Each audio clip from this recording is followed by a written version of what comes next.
Jeff, this is a momentous day on the Right Next Door podcast. It most certainly is, Darren. We have our very first guest, hopefully the first of many, which will be fun. But we had to, because we had this overwhelming response to our episode about pickleball. So we had to bring somebody on the podcast to talk about pickleball. I know. Apparently we got several things wrong. Shocking that we... How was that possible? I don't know. After all... Did our research team let us down, Jeff? We're going to have to hire new researchers because... The kids in the research pool have really let us down on multiple occasions. You know what? There's only so much we can rely on 14-year-olds. We're gonna have to probably get to maybe college grads or at least seniors in high school doing our research. 14-year-olds and companion animals do not make the best researchers, and Fritzy has really let us down time and time again. But anyway, pickleball. So we found somebody that really knows about pickleball, an acquaintance of yours, right? Yes, and actually, I think I referenced her on the pickleball show as the one I had played pickleball with, and it's kind of funny because I really do enjoy the game, but to be just brutally honest, the rules are so. They're just more complicated than I think they need to be. You know, I mean, it's easy to score a ping pong game. I mean, if it was something more like that, it would just be, to me anyway, more enjoyable because I'm not worried about all the stinking rules. But we're going to hear about the rules of the game. We're going to hear about how complex they are. And maybe if you're listening, you might not find them so difficult, but we'll manage to confuse you if you listen. That's right. Well, you'll be confused at the end of this episode. Although, I will say we do talk about the apparently the horrific injuries one can suffer during pickleball, which devastating. Who would have all thought? Seriousness. But my gosh, you know what I forgot to mention, and this is true story. Yeah, that a friend of mine, his wife was playing tennis, not pickleball. She tripped and fell on the court. Yeah. Bone protruding out of her arm, had to have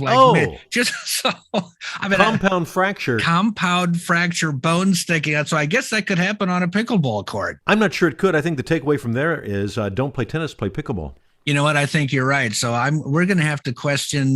We have to do a deep dive on these alleged death-defying injuries that one can suffer during pickleball. So sit back, listen to our episode. There's a lot about pickleball, and I think you'll hear a few references to, for some reason, tuna salad. A delicious tuna salad recipe without celery. Who would have thought? Dirty deeds, triggered tirades, busybodies, and missing cats. They say tall fences make good neighbors, but bad neighbors make the Right Next Door podcast. Maureen, welcome. You're our first guest on the Right Next Door podcast. This is very exciting for us and our legion of fans across the country and across the world. And first of all, tell us about yourself. And you have a podcast, right? I do. Well, first, let me just say what an honor it is to be the first person on the podcast. And my podcast is called the Brain BS Podcast. So it's kind of appropriate because when I heard about the pickleball episode, I noticed a lot of brain BS in there. What? So I wanted to come in and set you guys a little bit straight. You were supposed to be it's supposed to be introducing her as Mrs. Pickleball's rules because she is fastidious about her rules with pickleball. And I mean, obviously, I don't remember all the rules, but as I mentioned in the podcast, there are a lot of them. Well, number one, do you want me to go through all the things that, are we just talking about rules here? Or are we talking about the things you got wrong? Let's start with the things we got wrong. Okay. So one is that pickleball is not a good workout. Oh. I'm usually drenched in sweat, and it's the only sport that gets me that way. Did we say it wasn't a good workout? I don't remember that. No, yeah, you did. You said old people and people who can't move. We did say that, Jeff. We impugned the players of pickleball as elderly, barely mobile people that had a cocktail in one hand and a pickleball racket in the other. That's right. Yeah. Well, I mean, you still could play that way. That's the way we would play. So. Well, that's the way you would play, Jeff. But that's not the way all pickleball players. Now, I didn't bring my phone with me, but I had some statistics on there. And actually, the most rapid growing group of pickleball players is between 30 and 50. Oh. Yeah, so there's a lot of people that are a little bit younger than us that are so really you're implying that Jeff and I are older than that demographic, which is okay. All right, that's fine. Oh, yeah. So am I. I am too. But I'm saying a lot of young people play. We play with our kids. We have a Great. blast. We play open play in Santa Barbara because we live there part of the year. Complete insanity. There's people of all ages all over the place. And it's sort of like when you play pool and you challenge someone for whoever's the winner and goes next. That's how open play is. And there's like 8 courts with a massive amount of people. It's like total chaos, and they're all ages. So it's really, it's much more widespread than you were giving it credit for. And there's really not, I think they said this past year that 10% of the older population has got drawn to the sport, but it's been like 40 for the younger ages. And when there's that many people playing, is it like a hockey match? Is there yelling and screaming and fighting? How many people get on the court at the same time? They're paddling. Okay, so that's the other thing that you got wrong. You implied that you can't play singles in pickleball, and you can. Okay. So you could play singles or doubles. But the way it worked was like, we'll just give you an example. Olivia, my stepdaughter, kind of almost got an anxiety attack because there were so many people and strangers coming to play. So you had to be prepared to play with anyone, including other, like not your family. Oh, so you're just on the court and some stranger, just there's a point and then just someone just steps next to you. Excuse me, who are you? Well, that's just the nature of the game. After the game's over, somebody else is allowed to come in and play. You can't just keep playing with the same 4 people. So the 2 winners stay on the court. And then the other 2 leave, and then they could go to another court. But anyway, Santa Barbara is kind of crazy, but that's where I learned. And let's talk a little bit about rules. Well, before we do that, so Santa Barbara pickleball might be different than pickleball other places. There's maybe more of a violent pickleball in Chicago, more of a peaceful pickleball in Santa Barbara, more of a yoga pickleball, more of a cursing pickleball. So it just depends on the location. I have yet to see anybody curse on the court. Wow. Maybe my husband Bob might have before, but I have yet to hear anybody curse on the court. Has he been ejected from games for having a foul mouth? Maureen, not yet, but it could happen. Okay, well. I'm just kidding. But no, I haven't. My experience is nobody's really intense about pickleball. I hate to. Not intense about pickleball? No, it's like badminton. I mean, have you ever seen a fight on a badminton court? Nobody gets actually upset about badminton, like Olympic badminton. You get the Asians playing against each other. They're very, very like the shuttlecock is going in lightning speed back and forth. That's not backyard badminton. Right. I mean, now you're playing for a prize, a purse, if you will.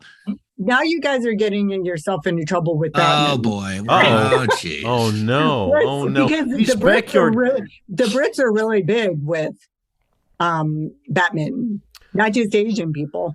So Maureen, what you're saying is on our podcast, when we talk about things we don't know anything about, that can lead us into issues trouble, of difficulty. Well, it's brain BS. Oh, so we need your podcast. We need to get our brains more engaged before even doing our podcast. Yes, because we as humans with brains have over 60,000 thoughts a day, and the majority of them are lies. So when you guys come up with ideas, you have to question if you know what you're talking about or not. All right, Maureen, I have to correct you there because I have minimum of 64,000 thoughts per day. So I just have to correct you on that. And I have to jump in. Your brain offers you more lies than the average individual. I have to jump in and say, I've already used 60,000 thoughts this morning about different recipes for tuna salad because I'm tasked with bringing tuna salad to a gathering of friends this evening. And so all I can think about is tuna salad, and pretty much my brain at this point is tuna salad. That's a lot of pressure. Why that happens in the podcast episodes. If you're not focused on the podcast, you're thinking about tuna. Well, but tuna is a big deal, and it has a huge weight in my life right now. And there's one of our people that can't eat celery, and so that's causing a lot of angst. My brain, about 34,000 of my thoughts are on the wait. Maybe I'll put celery in anyway, and then there's 30,000 thoughts saying no, you can't because you won't be able to have the tuna salad. He'll have to eat something else. Wait, hold on a second. Yeah, somebody's got a celery allergy. I have a good friend who's allergic to things that begin with the letter C. Celery, coconut, and cilantro, and it's Really? it's miserable. Yeah, I've never heard of anything Pretty much with anything that. with the letter C is a problem for him, and I'm not sure. What I think about I might have to end the cigars? friendship. Cigars, that's a real problem. That's a problem? Cigars, Oh, boy. cats. Yeah. Oh, cats. Well, we've discussed those. He's I'm going to have to eject him from my friend group. I don't know. How do you make tuna? Look, you got a lot of pressure because a tuna salad can be messed up pretty easily. It sure can. And in the summer Dijon heat. mustard. Yeah, tuna salad in the summer heat. Yeah, you're not going to eat a lot of tuna salad then go on the pickleball court, Maureen. I think you would agree.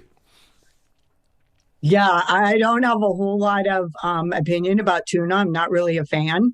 Oh, for goodness sake. but We were all I getting agree. along so well, and now you come down against tuna. Oh, for goodness sake. This is A tuna tragic. hater, ladies and gentlemen, no. Maureen is a hater of the I wouldn't say I tuna. hate it. I just don't care that much about it. So here's the interesting thing about pickleball. It's the only sport. I played tennis my whole life growing up and stuff. Yeah. Nobody would go and play with other people on the tennis court unless you planned it in advance. Yeah. But in pickleball, if you're there playing, like my husband and I will be playing, we see two other people. We're like, do you want to play? Oh. And then we play together. No other sport is as social as that in my experience. That sounds nice. So you have to play by the rules because you're playing with a million different people. So there has to be one set way of doing it. And in general, men tend to resist the scoring. Well, because it's not intuitive. The scoring Wait a is minute, not men. intuitive. Wait, what are you saying? That doesn't sound right. I mean, aren't men always trying to score?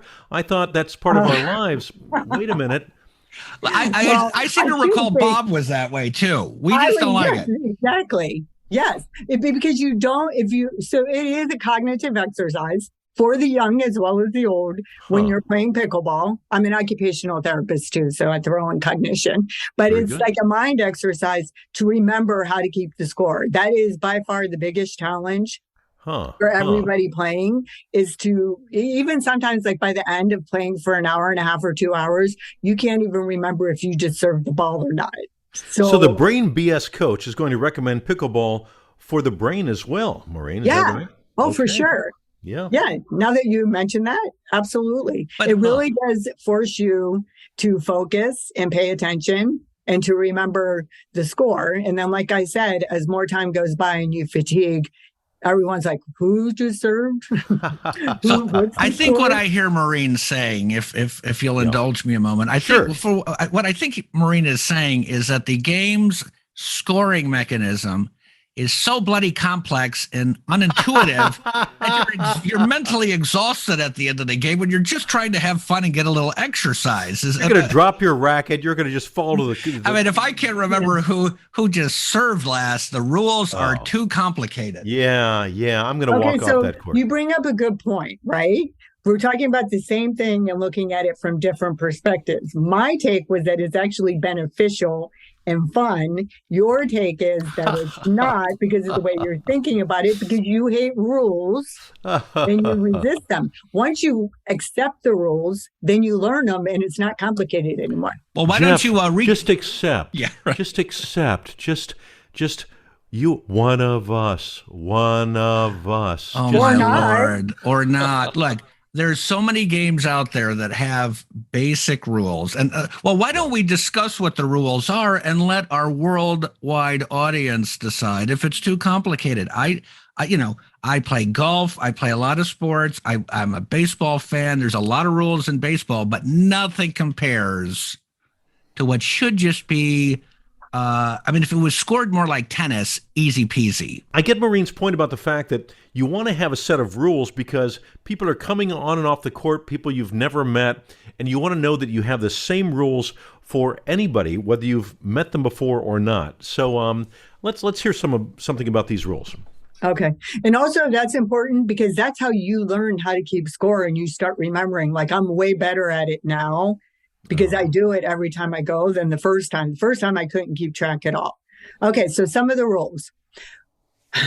Okay. So when you're playing pickleball, the person on the north side of the court is the person to serve first on the So right you have to hand know side. what direction Right. you're Bring- facing. so oh bring my your God. compass. GPS just to start the game. Right. Oh, You need a no. compass Always just the to person begin. on the north side. Wait, Yeah, hold on. so that- Darren, get a pad and paper. This is going to Okay, be yes. lengthy. You're going to need Yeah, to jot Okay. this really, down. you're not gonna be able to this might commit be this to this memory. might be a 3-hour podcast. Just brace yourself. We're really not. We forgive us, but we need to get these rules down. So Well, okay. So I'm thinking of your audience here. I'm going to go over a few of the primary rules. Then we're Sure. going to move on to injuries because you got that wrong too. Well, let's get the rule thing down first. So we're Okay. starting with the compass, and we're on the north side of the court. Proceed. So you start serving on the right hand side. And when you start, you say 0-0 start okay. because you're the first server of the game. Then after the person on the right serves the first serve of the game, Yeah. and that point's over, Uh-huh. you keep serving if you win the point. Uh-huh. And if you don't win the point, you turn it over to the other side. That's the only time in the game where the second server doesn't get to serve too. This is like volleyball in that way, where You change, so it's 0-0 start, and then Okay. say they don't get the point. Then it goes to the other side of the court, and it's always the person on the right-hand side that serves first. It doesn't matter Okay. if you were on the right-hand side the last 3 times. It's always going to be the person on the right hand, and that's 0-0-1. And then the next person is 0-0-2 if there's still no point. This is the thing, Jeff, we dealt with this in our episode about bike signals. So you're riding a bike and you're also holding a clipboard in your left hand Right. while you're riding the bike with your right hand to remember what hand signals to use. So you're on the pickleball court and you have a pad of paper in your hand. Maybe you have a headband that holds the rules in front of your eyes while you're playing, so you can have your hands free to hold the pickleball racket. Maureen, I'm already so confused and I'm sweating just from listening to the rules so far. So I'm getting quite a workout. So continue. Wait. Before we go on, if there's, let's say we're playing with 4 people, why are we 0-0-1? Can't we just be 1? Seems like we have. So you did this. You did this when we played. I know. It's like Groundhog Day with you when it comes to For the this. sake of our listeners, why do we have 3 numbers instead of just You 1? always have 3 numbers because it's not like tennis. In tennis, one person serves the whole game. You don't have to keep track of it. In pickleball, it changes all the time. And you want to make sure, like I said, you forget who served and who didn't. So you really have to pay attention and make sure that everybody gets their turn serving. So that's why you're player 1 and player 2 on one side, player 1 and player 2 on the other side. Well, what happens in tennis when you're playing doubles? Don't you have 2 people? One person serves the whole game. Is that right? Oh, Yeah, I that's never the knew only that. reason why pickleball is confusing. And it's Oh. not. Person serves the that whole game. Why do you confusing. have 4 people on the court? I didn't realize See, that in this doubles. I thought if you played tennis doubles that both people got a chance to serve. I didn't know only one person No, served. one person serves each game. Oh, well, there you go. Okay. Well, so this is enlightening. This is making sense now. I thought it would. That's why I thought it was weird. Well, I'm obviously trying to throw a wrench in the conversation for just the heck of it. But no, seriously, it does sound like a very fun and interesting game. And you get on the court and you learn how to play it. And then once you do learn the rules, Maureen, I'm sure you'll state that you have a better time once you know the rules, Jeff. Well, hold on a second. We're just scratching the surface, Darren. Go on, proceed, Marie, with the next I was rule. going to say, we definitely have to talk about the kitchen because the kitchen is the biggest thing in The pickleball. kitchen. Yes. Wait, so we're back to my tuna salad. I think, a little bit of Dijon mustard makes perfect Not sense. that kind but of kitchen. The mayonnaise Dijon mix has to be very carefully calibrated. I think you're going to use the same protractor you use to set foot on the pickleball court to determine the combination of mustard and mayonnaise. So, wait, there's a kitchen in the pickleball court. Yes, this is not a food prep kitchen. This for is the goodness kitchen on the sake. pickleball court. And another name for it is a no volley zone. So is it the no volley zone or the kitchen? They're the same thing. Yes. Yeah, but I think that's it's an easy easier rule. for some people to understand no volley zone easier because Right. it makes sense because volley means you hit it out of the air. So that means when Yeah. the ball goes into the kitchen, so you cannot hit a ball out of the air in the kitchen. And the kitchen is 7 feet on each side of the court. Huh. The zone where you cannot hit a ball out of the air. You can't even touch the line, and you can't hit it and then fall into the kitchen either, or nothing can fall out of your pocket or your hat fall off. Nothing can go in the kitchen. But if the ball bounces in the kitchen, you could run in and you could hit it back, but you're going to want to get back out, because if someone hits you while you're in the kitchen without it bouncing, then you lose a point. So it's like a big thing in tennis is to be at the net and be able to volley right back. But in pickleball, you can't get close to the net. You can't be, no, you can't, not up in the air. You can't volley. You can run all the way up to the net. And this is another little thing that I looked up to explain to the ladies that I play with, that if, say, somebody hits a ball to you and then they slice it, and they put a big spin on it. Yeah. So it bounces on your side of the court, but it goes to bounce back over on their side. You're allowed to reach over and hit it. Huh. Okay. Yeah. Oh, that's interesting. Well, the kitchen part of it is the easiest part of the game, because that makes, there's kitchen and pool. So, I think the kitchen part is that one is pretty straightforward. But I didn't realize there was a dodgeball component to the kitchen, where if you got whacked in the kitchen, you lose a point.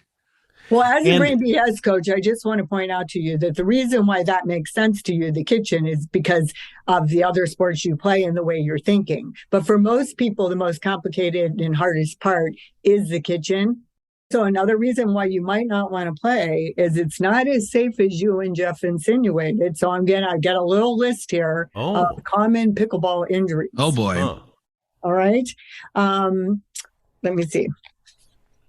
Shoulder strain. Ow. Mm-hmm. Yeah. Pickleball elbow.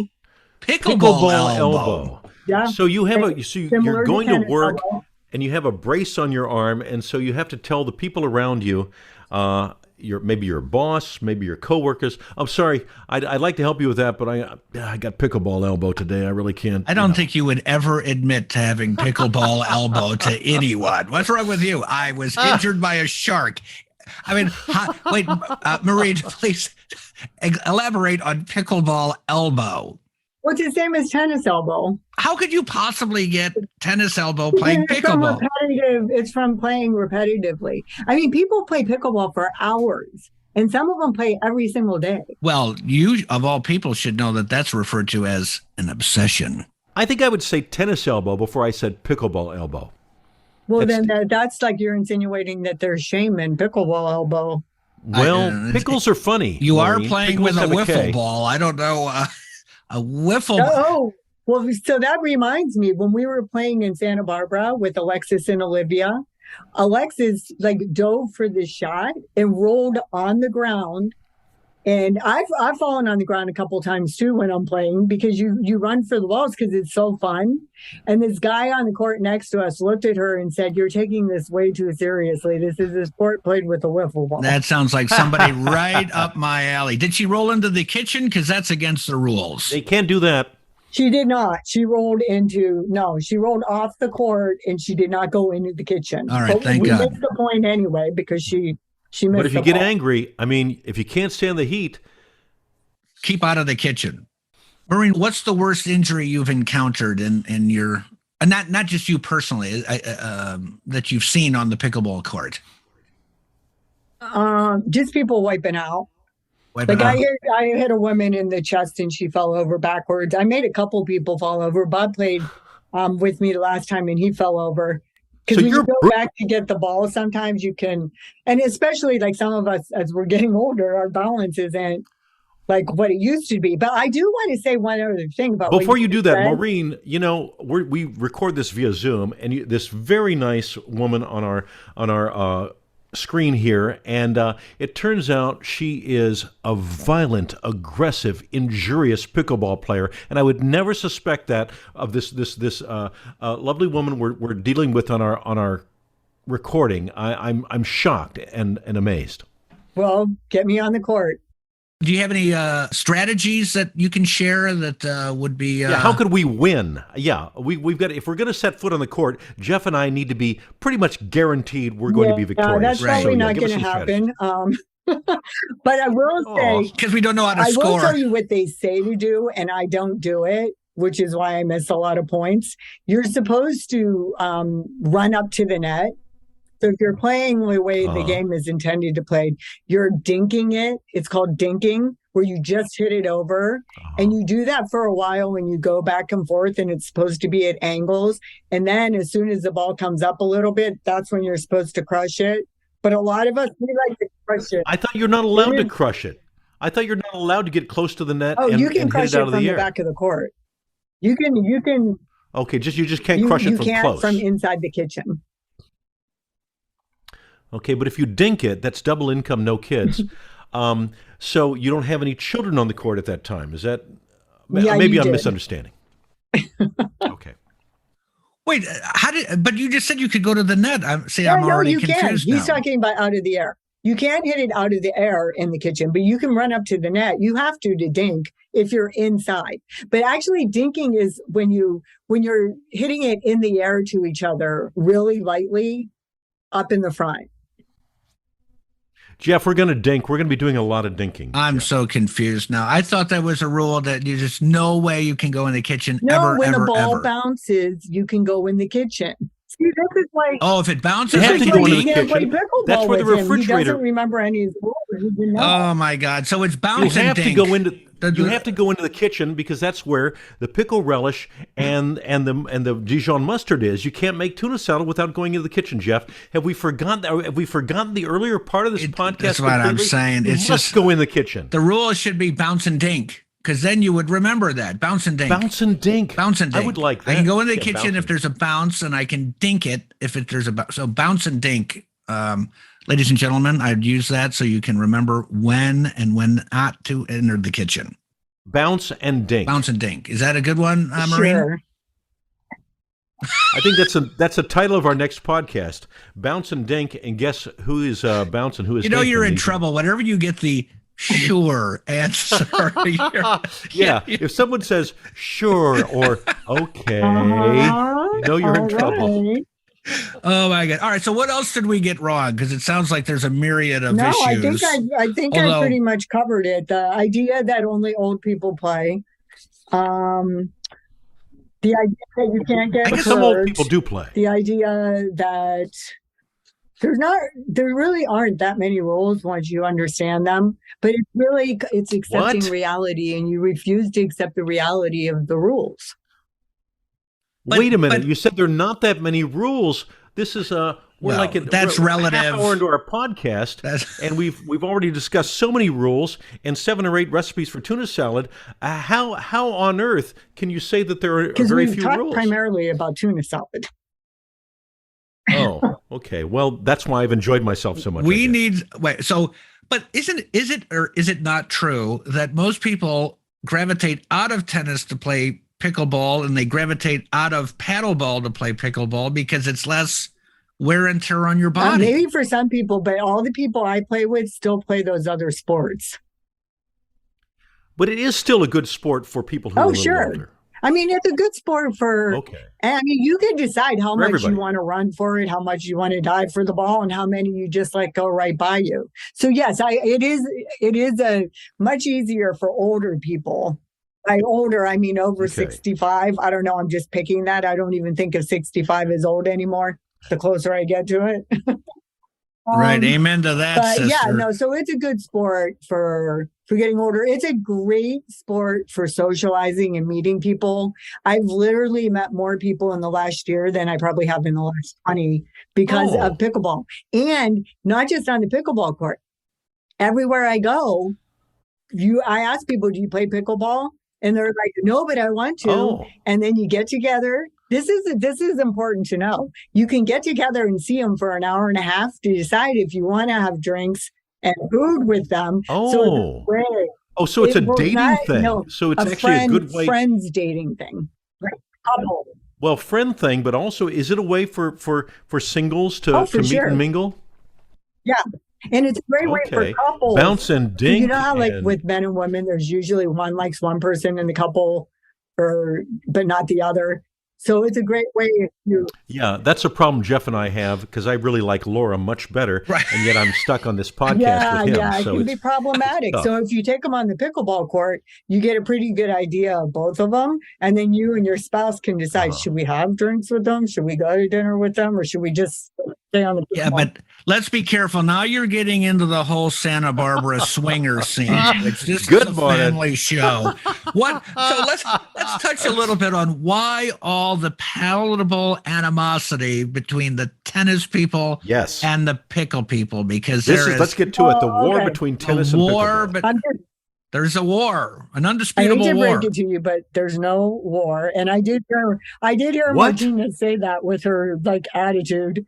Let the pickleball people Right. Martina find their Navratilova? own tennis or their own pickleball course. Right. Yeah, they're jealous. The tennis players are jealous. Pickleball is taking off Wow. It's a insanely. friend thing. Yeah. Right. And See, you know how long they tried they to don't have grow enough tennis friends. and make it popular and get people to watch the sport. And now pickleball is like, you go to Santa Barbara, there might be 3 or 4 people on the tennis courts. And in the far back where all the pickleball courts are, it's packed.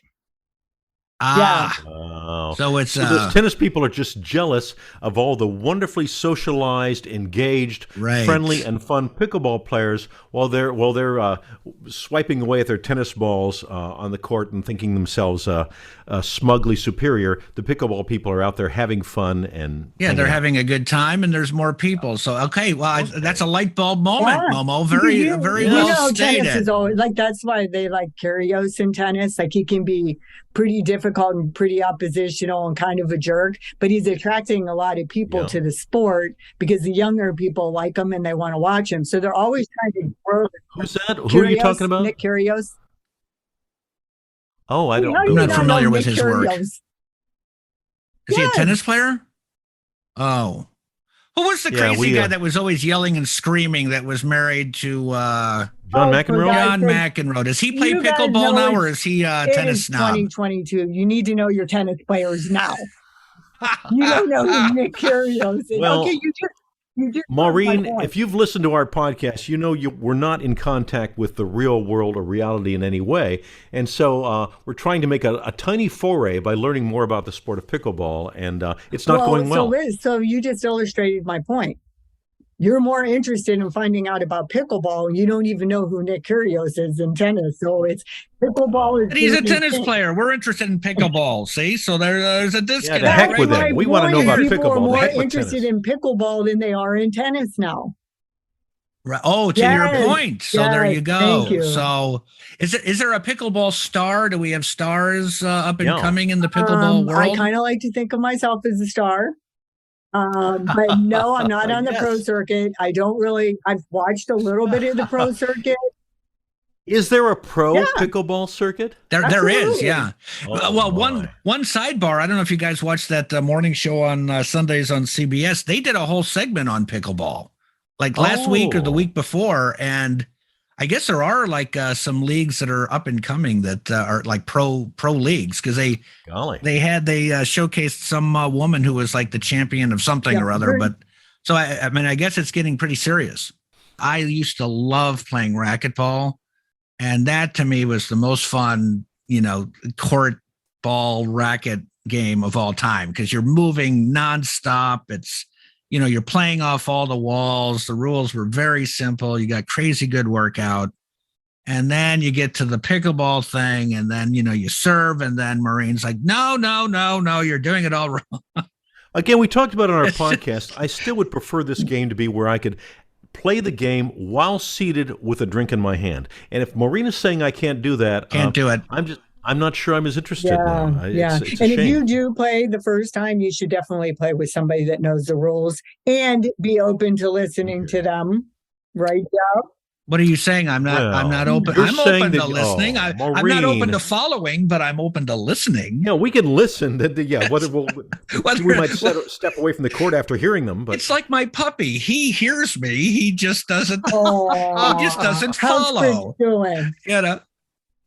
Much to my surprise, Fritz and Surly are sound asleep behind me. They went to bed at 9 o'clock. They're Well, still you just sleeping. jinxed it. They're going to wake up any second now. Yeah, they're gonna wake up any second now. But let those sleeping dogs lie. right. So pickleball is something I think, Jeff, I really like the idea of the two of us getting on a pickleball court, ideally with Maureen. Oh, sweet. Yeah, Bob and I will play, you guys. Yeah, and Maureen knows the rules, and she'll tell us the rules. I'll bring the tuna salad sandwiches, and it sounds like a really good time.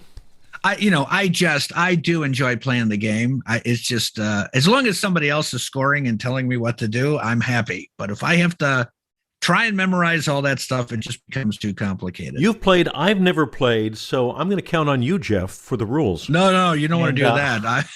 We'd be playing like ping pong. And to me, it would just be way easier if you were just playing ping pong, pickleball. Well, you two could do that together. What, play ping pong, pickleball? Yeah, you could make up your own rules and just play with each other. Oh, wait, no. Okay, that sounds kind of, that sounds a little strange. But ping pong and pickleball, it kind of sounds like you're using, so you can use a ping pong ball instead of the pickleball. Is it so the ball can be of any size? It can be, we've established it can be the size of a basketball, it can be the size of a wiffle ball, it can be a tennis ball. It really, I'm getting it's all over the map now. As long as it's this been is very confusing. submerged in pickle juice. Excellent. See, we brought her around, Darren. Holy smokes. Excellent. Maureen, you're on our side. You're one of us now. This is great. See, we have converted. We got rid of her brain BS, and now we have converted her and made her one of us. Sure. I guess the question now is, if you didn't know Darren and myself, and we were two random guys that just came on the court, would you or would you not have drinks with us? If you took one look at us. Yeah, what like you were saying earlier, where you decide whether or not you're having drinks. Would you or would you not? Would you be like, oh my God? Be honest, Maureen. No, absolutely not. Absolutely not. That would be the end of our time together. After spending this time on our podcast, Jeff, we are pickleball people non grata. Right. We would be rejected, and she'd be moving on to the next twosome. The friendliest game in the world, and you and I are not welcome. We've already been booted out. We haven't even played yet. I would play you on the court. I just wouldn't get together with you after. I'll teach anybody how to play. Okay. Oh my word! Of course, I would get together and have dinner and drinks with you. Oh, you're just saying that now. Your first answer is always the correct one. We're doomed, Darren. Maureen, we thank you so much. We've had a lot of fun with you today. We thank you so much for being our very first guest on the Right Next Door podcast. You have been a real gem, and we really appreciate you participating and dealing with all our shenanigans, our madness and shenanigans. So thanks for being a good sport. Thanks for having me on the podcast. Oh, no pun intended. No, she's a great sport on the court and off. Yes, indeed. So thank you, Momo. We appreciate it. Thanks for having me, guys. You have a neighbor who's driving you crazy. Tell us about it. rightnextdoorpodcast@gmail.com. The Right Next Door podcast is an unscripted production of Eversharp Media, which takes a satirical look at local news coverage and social media. The material, views, and opinions expressed are not necessarily those of the talent, guests, or the production company. Celebrity voices impersonated, including this one.